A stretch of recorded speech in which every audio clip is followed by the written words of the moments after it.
Hello everybody and welcome. Today we're going to look at graphing systems of inequalities.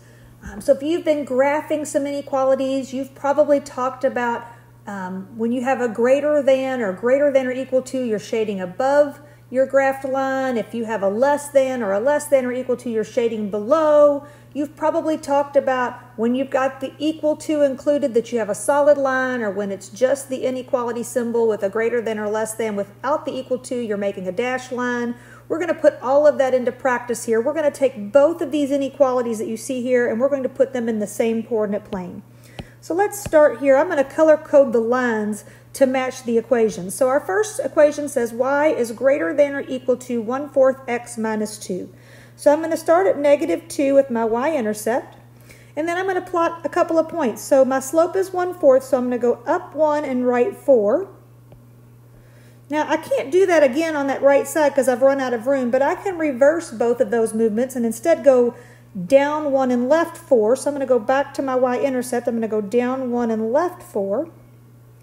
And now I've got 3 points that I can use to graph my line here. So when I look at my inequality symbol, it's got the equal to. You'll see it's greater than or equal to. And since it's got that equal to, I'm going to have a solid line. So I'm going to do my best here to draw a solid line. Now, I'm going to go ahead and shade, and I'm going to grab the highlighter color that matches my pen color here.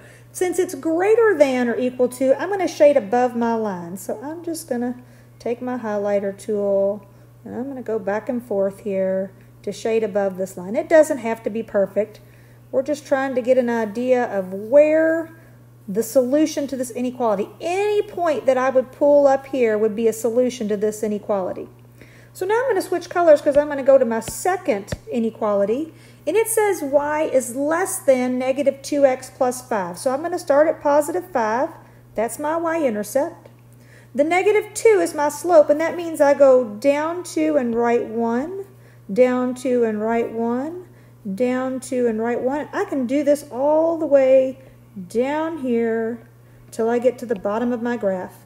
I could even reverse the movements back from my starting point at my y-intercept and go up 2 and left 1.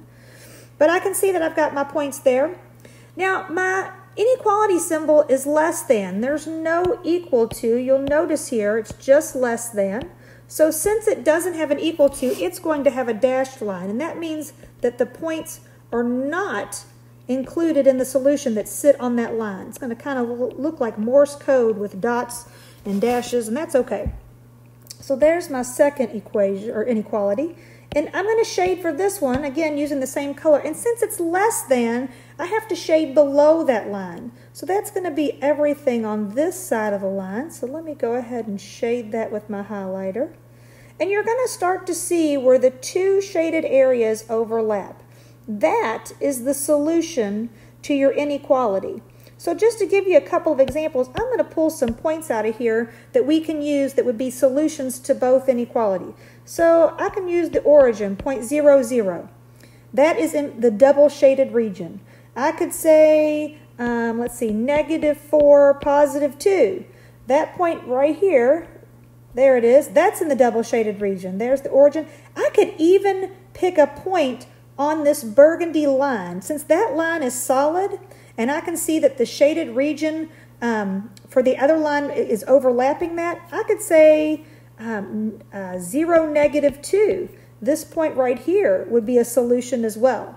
If you want to check to see if any of these points are solutions, or if you've graphed it correctly, you can plug that point into both inequalities and it should come out true. I hope this has been helpful.